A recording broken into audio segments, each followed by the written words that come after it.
Welcome to anime Tamil series. இன்றைக்கி நம்ம பார்க்க போகிறது the rebirth villain the legend of ஜியோசு சீசன் 1 எபிசோடு 44. இன்னும் நம்ம சேனலை சப்ஸ்கிரைப் பண்ணலைன்னா சப்ஸ்கிரைப் பண்ணிக்கோங்க, பக்கத்தில் இருக்க பெல் பண்ண கிளிக் பண்ணிக்கோங்க. அப்போ தான் நான் போடுற வீடியோ நோட்டிஃபிகேஷனாக வரும். சரி வாங்க வளவலன்னு பேசாமல் எபிசோடுக்குள்ளே போகலாம். எபிசோடோட ஸ்டார்டிங்கில் பிளாக் சோல் வந்து கிங் மேடி வந்து அட்டாக் பண்ணுறாங்க.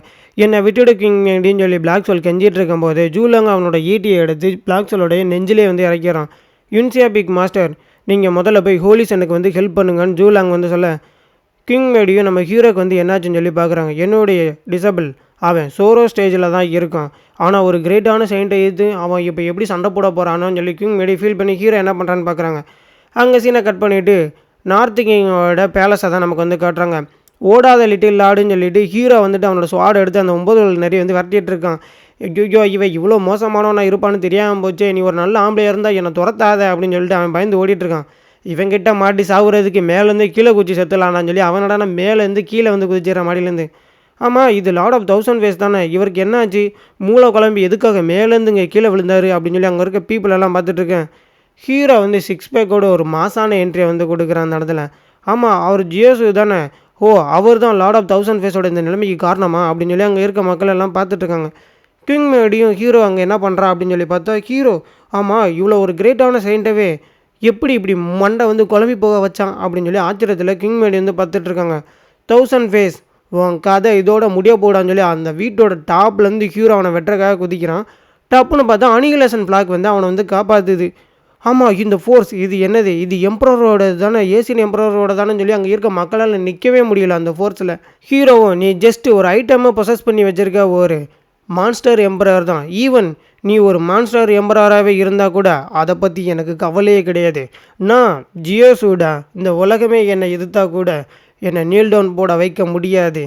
அவனும் வில்லத்தனமாக சிரிச்சிட்டு, ஜியோசு நான் வந்து ஒத்துக்கிறேன் உன்கிட்ட பவர்ஃபுல்லான ஸ்கில் நிறையா இருக்குது, ஆனால் அதுக்காகலாம் என்னை வந்து நீ கொல்ல முடியாது சரியா, ஹா ஹா ஹா ஹா ஹா அப்படின்னு சொல்லி வில்லத்தனமாக விசாரிச்சுட்டு, அனிகிலேஷன் ஃப்ளாக் எனக்கு சப்போர்ட் பண்ணுற வரைக்கும் ஒன்றால் என்னை வந்து கொல்ல முடியாது, ஏன் இங்கே இருக்க யாராலையுமே என்னை கொல்ல முடியாதுன்னு சொல்லி அவன் வில்லத்தனமாக அங்கே வந்து சிரிச்சிட்ருக்கான். நான் வந்து ட்ரை பண்ணி பார்க்கலாமா உன்னை கொல்றதுக்கு அப்படின்னு சொல்லி அங்கே என்னடான்னா தாய் சுஜி வந்து நின்றுட்டுருக்காங்க. ஹீரோவே ஒரு நிமிஷம் வந்து ஷாக்கிங்கில் தான் பார்க்குறான். எல்டர்மோ திறமையானவங்க தான், ஆனால் தாய் சுஜி இதை சுற்றி ஃபேஸ் லாக் போட்டிருந்தாலுமே அவங்க எப்படி உள்ளே வந்தாங்க அப்படின்னு சொல்லி ஹீரோவே ஒரு நிமிஷம் வந்து பார்க்குறோம். என்னது தாய் சுஜியா, தாய் சுஜி வந்து வீக்காக இருக்கவங்களும் அட்டாக் பண்ண மாட்டாங்க அப்படித்தானே அப்படின்னு சொல்லி அந்த 9 நிறைய ஷாக்கிங்கில் தான் பார்த்துட்ருக்கான். திடீர்னு பார்த்தா அங்கே கோல்டன் ஏபியும் அந்த இடத்துல வந்து ஒரு என்ட்ரி வந்து கொடுக்குறான். கோல்டன் ஏபி, உன்னுடைய மான்ஸ்டர் அவன் பண்ணதை பார்த்தியா, அதை பார்த்து நீ வெக்கப்பட்டே ஆகணும். அவன் ஹியூமன் டெரிட்டரிக்குள்ளே வந்து இங்கே இருக்க ஹியூமன் பீப்புள் எல்லாத்தையுமே வந்து அனிகிலேஷன் ஃப்ளாக்காக சேக்ரிஃபைஷன் பண்ணியிருக்கான். இப்போ நான் அவனை கொல்லக்கூடாதுன்னு நீ வந்து சொல்ல போறியா அப்படின்னு சொல்லி கோல்டன் ஏபியை பற்றி கேட்க, அவன் பண்ணது தப்பு தான், ஆனால் அந்த ஒயிட் ஃபாக்ஸுக்குன்னு ஒரு விலை இருக்கும்ல, அந்த விலையை சொல்லுங்கள், நான் அந்த விலையை வந்து தாரேன் அப்படின்னு சொல்லி கோல்டன் ஏபி சொல்ல, ஹீரோ இதாண்டா நமக்கான சான்ஸ்ன்னு சொல்லிட்டு, நான் ஒரு ஆளாக தான் இவனை வந்து தோக்கடித்தேன் சண்டை போட்டு, அதனால எனக்கு ஸ்டோரேஜ் ரிங்கும் லியோபியாவோ கோல்டன் லேட்டர்ஸும் வேணும், நான் எந்த ஒரு வேலையுமே ஃப்ரீயாக பார்க்க மாட்டேன் அப்படின்னு சொல்லி ஹீரோ கோல்டன் ஏபியை பற்றி சொல்ல, அட பாவி ஸ்டோரேஜ் ரிங்கு இவனுக்கு தேவையா, இவன் மறுபடியும் இவ்வளோ ட்ரெஷரான ஒன்று தான் கேட்குறானே, இவன் எங்களை மான்ஸ்டர்னு நினச்சானா இல்லை பணக்காரங்கன்னு நினச்சானா, நீ ஆல்ரெடி எங்ககிட்ட 3 டைப்ஸ் ஆஃப் ட்ரெஷர்ஸை வேற தர வேண்டியது இருக்குது, நீ கடன் பட்டிருக்கேன்னு சொல்லி தான் சுஜியும் கோல்டன் ஏபியை பார்த்து சொல்ல, எல்லாமே சரிதான், நான் இதை வந்து அக்செப்ட் பண்ணிக்கிறேன், லியோ பியோவோ கோல்டன் லோட்டஸ் அது ப்ரிமோடையல் ஃபாக்குள்ளே வந்து மறைஞ்சிருக்கும், அதை கண்டுபிடிக்கிறது கொஞ்சம் கஷ்டமான விஷயந்தான், அதனால எனக்கு ஒரு 3 நாள் அவகாசம் வேணும், 3 நாள் கழித்து நான் அதை உங்ககிட்ட கொண்டு வந்து கொடுக்குறேன், இங்கே உள்ள பீப்புளுக்கு பதில் சொல்கிற விதமாக இந்த அனிகிலேஷன் ஃப்ளாக்கை நான் 300 வருஷம் அதை சீல்ஸ் பண்ணி வைக்கிறேன். கோல்டன் ஏபி, உன்னுடைய இந்த ஃபாக்ஸை தூக்கிட்டு நீ இங்கேருந்து ஓடி போயிரு, அவள் இன்னொரு முறை இந்த ஹியூமன் வேர்ல்டுக்குள்ளே வரவே கூடாது அப்படின்னு சொல்ல, நீ இப்போ வேணால் ஜெயிச்சிருக்கலாம் தாய் சுஜி அப்படின்னு சொல்லி அந்த கோல்டன் ஏபியும் அந்த ஒயிட் ஃபாக்ஸை தூக்கிட்டு அங்கேருந்து ஓடிட்டுருக்கான். அடுத்து பார்த்தா இருட்டாயிருது, சாங்ஷன் சிட்டியை தான் கட்டுறாங்க. அங்கே இருக்க பீப்புள் எல்லாம் பழைய எப்படி பிரச்சனை எல்லாம் முடிஞ்சு நார்மல் ஆகிடுறாங்க. ஹோலிசன் உண்மைக்குன்னு ஒரு அமேசிங்கான ஒரு ஆள் தான், இத்தனைக்கும் சோரோ ஸ்டேஜில் தான் இருக்கான் அப்படின்னு சொல்லி அந்த ஹோட்டல் கடைக்குள்ளே வந்து ஒருத்தன் சொல்லிட்டு இருக்கான். உண்மையை சொல்லணும் அப்படின்னா லாஸ்ட் எம்பரர் ஏஜ் அப்போ தாய் சுஜி தான் உண்மைக்குன்னு ஒரு திறமையான ஆளாக இருந்தாங்க. தாய் சுஜியை யாராலையுமே அப்போ தூக்கடிக்கவே முடியாது. அதே மாதிரி தான் இன்றைக்கி பவர்ஃபுல்லான ஒரு ஆள்னா அது ஜியோசுவும் கூட, அவனை நம்ம பாராட்டாமல் இருக்க முடியாது அப்படித்தானே, ஜியோசு தான் அடுத்த சாய்ஜுயே அப்படின்னு சொல்லி ஹீரோ பற்றி அங்கே எல்லாருமே வந்து பெருமையாக பேசிகிட்டு இருக்காங்க. அடுத்து அங்கே சீனை கட் பண்ணிவிட்டு சாங்ஷன் சிட்டியில் இருக்க தைசு எம்பசியை தான் நமக்கு வந்து காட்டுறாங்க. அங்கே மெங்டி ஆமாம் உன்னுடைய டிசபிள் எங்கே போயிட்டான் அப்படின்னு சொல்லி சிஸ்டர் ஹூவா வந்து சாங் சிட்டிக்கு வந்திருக்காங்க. அதுக்கு கிங் மேடி ஆமாம் அவனை எதுக்கு நீ வந்து தேடுறேன், எதுவும் பிஸ்னஸ் இருக்கேன் என்ன, அவனை வர சொல்லணுமா சொல்லு, அப்படி வர சொல்லணுன்னா நான் அவனை வர சொல்கிறேன். ஓ அப்படியா, ஆமாம் நீ என்கிட்ட அப்படியே காலார நடந்து போய் ரிலாக்ஸ் பண்ணேன்னு தானே சொன்னேன்.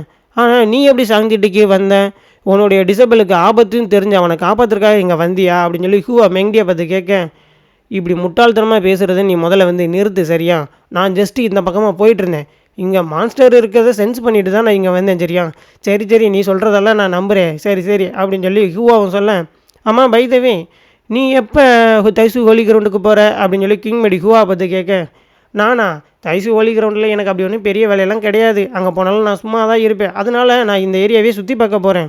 ஓ அப்படியா, ஆமாம் நான் இங்கே உன்னை தேடி வந்திருக்கல, என்னை நீ வரவேற்க மாட்டியான்னு ஹூவா கேட்க, அதுக்கு மெங்டியும் ஹி ஹி ஹி ஹி வரவேற்க தானே செய்யணும், சரி வரவேற்போம் அப்படின்னு சொல்லி ஹீரோ அந்த இடத்துக்கு வந்துடுறான். ஆமாம் ஜியோசு நீ வந்துட்டியா அப்படின்னு சொல்லி குதிச்சுக்கிட்டாங்க ஹூவாவும் நம்ம ஹீரோ பார்த்து ஓட, ஆமாம் சிஸ்டர் ஹூவா நீங்கள் எப்படி சாங் சிட்டியில் அப்படின்னு சொல்லி ஹீரோ பார்த்து கேட்குறான். ஆமாம் நீங்கள் இன்னும் அந்த குழப்பமான நிலையில் தான் இருக்கீங்களா அந்த ஃபைட் பண்ணதுலேருந்து, சிஸ்டர் ஹூவா நான் வாங்க போய் டீ குடிச்சிட்டு வரலாம் அப்படின்னு சொல்லி ஹீரோ கூப்பிட்றான். ஆமாம் ஹூவாவுக்கும் நம்ம ஹீரோவுக்கும் எப்போ லிங்க் ஆச்சு, இவங்க ரெண்டு பேரும் எப்போ மீட் பண்ணிக்கிட்டாங்கன்னு கிங் மேடி அங்கே சாக்கிங்கில் பார்த்துட்ருக்காங்க. மாஸ்டர் நான் சிஸ்டர் ஹூவாவுக்கு டீ வாங்கி கொடுக்க போகிறேன், நீங்களும் ஃபாலோ பண்ணிவிட்டு வரீங்களான்னு ஹீரோ கேட்க, மெங்கடியும் அதுக்கு இல்லை என்னால் வர முடியாது, எனக்கு ரொம்ப டயர்டாக இருக்குது. சரி மாஸ்டர் அப்போ நீங்கள் ரெஸ்ட் எடுங்க, நான் ஒன்றும் ஹூவாவை போயிட்டு வரேன்னு சொல்லி கையை பிடிச்சி ஹீரோ வந்து கூட்டிகிட்டு போகிறான். அட்ட பாவி இந்த துரோகி சீடன் என்னடானா ஹூவா கூட்டிகிட்டு போகிறானா, லியோஃபி உன்னை என்னுடைய டிசபிள் கூட நான் போக விட மாட்டேன், நான் தடுத்து நிப்பாட்டுவேன்னு சொல்லி மெங்கடி நினைக்கிறாங்க. இதோட இந்த எபிசோடு வந்து முடிஞ்சிருது. ஆக்சுவலி அந்த ஒயிட் ஃபாக்ஸோட கதையை வந்து முடிச்சிருவானுங்கன்னு தான் பார்த்தேன். ஆனால் என்னடானா அந்த இடத்துல கோல்டன் ஏபி வந்து நிற்கிறான். டீமன்ஸ் எல்லா பேருக்குமே ஹெட்டாக அந்த கோல்டன் ஏபி தான் வந்து நிற்கிறான். ஆனால் அவனோட பொண்ணு கூட தான் ஹீரோ வந்து ஒரு 4 எபிசோடுக்கு முன்னாடி நினைக்கிறேன் வந்து ஃபைட் பண்ணி வந்து ஹீரோ வந்து ஜெயிச்சிருப்பான். கோல்டன் ஏபியோட பவர் என்ன அப்படிங்கிறத நம்ம பார்க்கவே இல்லை. ஏன்னா இந்த பக்கம் தாய் சுவிட்சுன்னா அந்த பக்கம் கோல்டன் ஏபி இருக்கான். ஒருவேளை ஹீரோக்கும் அவனுக்கும் ஃபைட் வந்தால் எப்படி இருக்குமா தெரில. சரி அடுத்த எபிசோடில் என்ன நடக்க போகுது, ஏன்னா சிஸ்டர் ஹூவாவோட ஹீரோ வந்து கூட்டிகிட்டு போயிருக்கான். எனக்கு தெரிஞ்சு மெங்கடி கண்டிப்பாக வந்து ஃபாலோ பண்ணுவாங்க, அவனுடைய கல்டிவேஷன் அங்கங்கே எதுவும் பண்ணிடுறானா என்ன அப்படிங்கிறத நெக்ஸ்ட் எபிசோட பார்த்து தெரிஞ்சுக்கலாம். இந்த வீடியோ பிடிச்சிருந்துச்சுன்னா ஒரு லைக் பண்ணிவிடுங்க, ஒரு சப்ஸ்கிரைப் பண்ணிவிடுங்க. உங்களிடமிருந்து விடைபெறுவது உங்கள் ஏடிஎஸ்.